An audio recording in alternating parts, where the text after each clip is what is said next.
আন্তর্জাতিক ক্রিকেট থেকে অবসর নিয়ে এবার ক্লাব ক্রিকেটের অংশীদারিত্ব কিনতে যাচ্ছেন তামিম ইকবাল খান। মিজানুর রহমানের সঙ্গে যৌথ বিনিয়োগে কিনবেন গুলশান ক্রিকেট ক্লাব।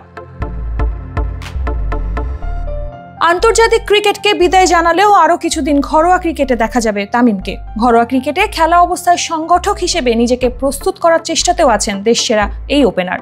ঢাকা লিগের ক্লাব কেনার মধ্য দিয়ে সেই প্রক্রিয়ার বেশ খানিকটা এগিয়ে গেছেন তামিম।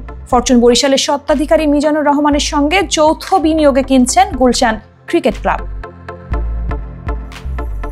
এর আগে গুলশান ক্রিকেট ক্লাব ছিল বেক্সিমকো গ্রুপের, কিন্তু রাজনৈতিক পট পরিবর্তনের ফলে বেক্সিমকোর পক্ষে স্পোর্টস ক্লাব পরিচালনা করা সম্ভব হয়নি। এ কারণে ক্লাবটি বিক্রি করার উদ্যোগ নেওয়া হয়েছে বলে জানা গেছে। ক্লাবের সভাপতি করা হয়েছে মিজানুর রহমানকে। তামিম থাকবেন সহসভাপতি পদে। পূর্ণাঙ্গ কমিটি গঠনের পরই সেটা আনুষ্ঠানিকভাবে প্রকাশ করা হবে বলে জানা গেছে। তবে সভাপতি মিজানুর রহমানও ক্লাব কেনার বিষয়টি নিশ্চিত করেছেন।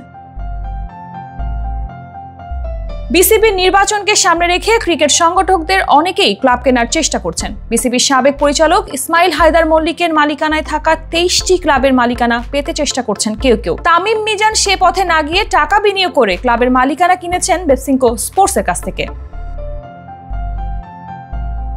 তামিমের আগে ক্লাবের সঙ্গে সম্পৃক্ত হয়েছেন সাকিব আল হাসান। মোহামেডান ক্লাবের সদস্য ছিলেন তিনি। বিসিবির নির্বাচন সামনে রেখে আরো অনেক ক্রিকেটারই হয়তো ক্লাবে বিনিয়োগ করবেন।